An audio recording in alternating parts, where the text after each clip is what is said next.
বিপ্লব সেনের বাড়িতে তোলা হয়, তারপরে মেয়েটির উপর আমাদের বক্তব্য এখন পর্যন্ত এখানে যা বলেছে, যে কোনো জায়গায় সেনকে গ্রেপ্তার করতে হবে। বিপ্লব সেনকে এখনো গ্রেপ্তার করা হচ্ছে না কেন? 15 দিনে পুলিশ পারল না ব্যবস্থা নিতে, সেনকে এখনো গ্রেপ্তার হচ্ছে না কেন? জবাব চাই, জবাব দাও। এনকে লাভ সঙ্গে কথা বলবেন আপনারা কারা কারা যাবেন। আমরা ধন্যবাদ জানাই।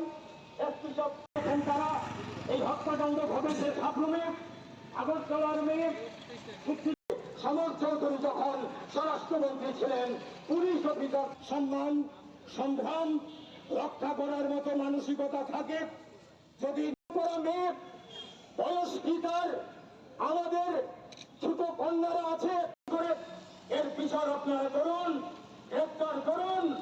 কোন রকম অন্যায় কালা ছড়ায় বিপ্লব সেনের বাড়িতে তাকে আধমরা করে তোলা হয়, মানসিক যন্ত্রণায় বিদ্ধ করা হয়। মেয়েটি কাতরিছে, মেয়েটি আর্তনাদ করেছে, তবু মেয়েটির মুক্তি নেই। তারপরে যখন রক্তাক্ত অবস্থা, সারা শরীরে মেয়েটির আঘাত, মেয়েটি আত্মহত্যা করতে চেয়েছে, এবং এই যখন অবস্থা, মেয়েটি যখন মুমূর্ষ, বাঁচার কোনো আশা নেই, অলমোস্ট মার্ডার, অলমোস্ট কিলিং, এই জায়গার মধ্যে নিয়ে গেছে বিপ্লব সেন, বিজেপি নেতা। ইনস্টিগেশন এমন একটা জায়গাতে গেছে, যে জায়গাতে গেলে পরে একটি 9-এ পড়া একটি স্কুল ছাত্রী, এই ছাত্রীটি এই নির্যাতন সহ্য করতে না পেরে আধমরা অবস্থায় লুটিয়ে পড়েছে। তখন তাকে প্রথমে শান্তির বাজার হাসপাতাল, তারপরে জিবি হাসপাতাল, জিবি থেকে তাকে রেফার করে কলকাতা যাওয়ার পরে ডাক্তাররা ট্রিটমেন্ট করার পরে বলছে, তাকে নিয়ে এসছেন আমাদের কাছে, মেয়েটি তো অলরেডি নেই, মেয়েটি মৃত্যুর মুখোমুখি, এই মেয়েটি বাঁচার সম্ভাবনা নেই, এই মেয়েটির চিকিৎসা আমরা করতে পারছি না, আমরা দুঃখিত। আমাদের মানবিকতা দিয়ে আমরা সর্বোচ্চ চেষ্টা করেছি। চিকিৎসকরা কলকাতায় বলেছেন, তখন মেয়েটিকে পরিবারের হাতে পয়সা নেই, তখন বিমান ভাড়া মারাত্মক, আনবে কিভাবে? তখন সড়ক পথে সম্ভবত মেয়েটিকে নিয়ে তারা রওনা দিয়েছেন। শেষ পর্যন্ত এসে কমলপুরের মানিক ভান্ডারের কাছে, আমি যতদূর জানি এই রাজ্যের সংবাদপত্রে যা বেরিয়েছে, সেখানে এসে মেয়েটি মৃত্যুর কোলে ঢলে পড়েছে। কথাটি বলতে আমার কণ্ঠরুদ্ধ হচ্ছে। এখানে যারা আছেন, আপনারা নিশ্চয়ই, আপনাদের মধ্যে মনুষ্যত্ব আছে, পুলিশ কর্মী যারা, বুঝতে পারছেন এই মেয়েটি মরে গেল, বাঁচানো গেল না। বিজেপি নেতারা ঘুষ দিতে চাইল, মেয়েটির মামলাকে এসে বলল টাকা দেব, মামলা করবে না, চেপে যাও। এই হচ্ছে অবস্থা। মহালয়া, সপ্তমী, অষ্টমী, নবমী, দশমী মিছিল, প্রতিমা নিরঞ্জনের, এর মধ্যে এই রাজ্যের জনগণ বলতে পারেন যে কমিউনিস্টদের বুঝি আর কোনো খেয়ে কাজ নেই, তারা রাস্তায় নেমেছে এখন উৎসবের দিনে। এই হচ্ছে পরিস্থিতি।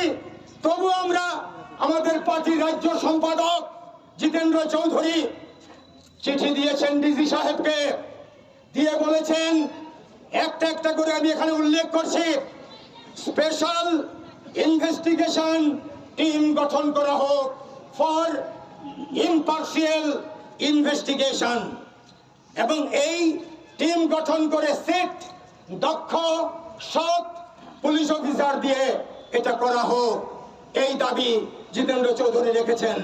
তিনি বলেছেন এই বিচার হতে হবে ইন্ডিয়ান পেনাল কোড, এই বিচার হতে হবে পক্সো আইনে। এই দুটো সংবিধান সম্মত ভারতবর্ষের পুলিশের হাতে যে আইন, এই দুটো আইনে মামলা নিয়ে এর বিচার করতে হবে। ইতিমধ্যে ত্রিপুরা রাজ্যের দলিতদের গণতান্ত্রিক সংগঠন তফসিলি সমন্বয়ের নেতৃবৃন্দ, তারা এই মেয়েটির পরিবারের সঙ্গে, সাংবাদিকদের সঙ্গে, পুলিশের সঙ্গে নানাভাবে কথা বলেছেন, বিক্ষোভ দেখিয়েছেন, তারা বিভিন্নভাবে বিষয়টি তুলে ধরেছেন। এই দলিত সংগঠন তফসিলি সমন্বয় তারা তুলে বলেছেন যে এই মেয়েটির হত্যাকাণ্ড এটা স্বাভাবিক মৃত্যু না, নির্যাতনের ফলে মৃত্যু, কাজে এটা মার্ডার।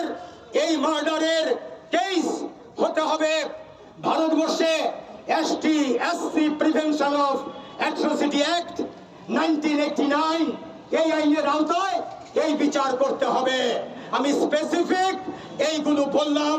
এই দাবিতে সিপিআইএম রাজ্য সম্পাদক জিতেন্দ্র চৌধুরী এবং তফসিলি সমন্বয়ের নেতৃবৃন্দ এই চারটি বিষয় তুলে ধরে বলেছেন এই হত্যাকাণ্ডকে ষড়যন্ত্র করে চাপা দেওয়া যাবে না, যা কিনা পুলিশের একাংশ অপচেষ্টায় লিপ্ত, শাসক দলের সঙ্গে লাইন করে গত 5 বছর 5.5 বছরে এই রাজ্যে আমরা যা দেখছি একটি ক্ষেত্রেও নারী নির্যাতনকারীদের বিরুদ্ধে পুলিশ কার্যকরী কনভিকশন হওয়ার মতো কোনো ব্যবস্থা গ্রহণ করতে পারেনি।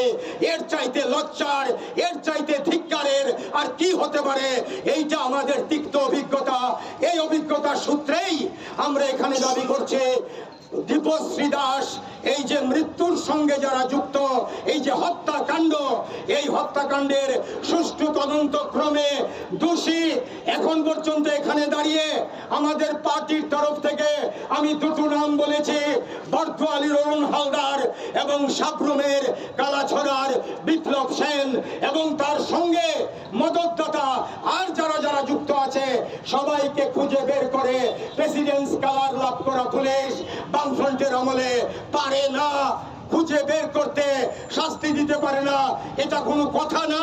পুলিশ এই ব্যাপারে তদন্ত করে দোষীদের দৃষ্টান্তমূলক শাস্তির ব্যবস্থা করুক, পুলিশ তদন্ত করুক, চিহ্নিত করুক এই হত্যাকাণ্ডের সঙ্গে যুক্ত যারা, তাকে আদালতে সুপর্দ করে তার যাতে দৃষ্টান্তমূলক শাস্তি হয় সেই ব্যবস্থা করুক। বিজেপি নেতা বিপ্লব সেনের বাড়িতে তোলা হয়, তারপরে মেয়েটির উপর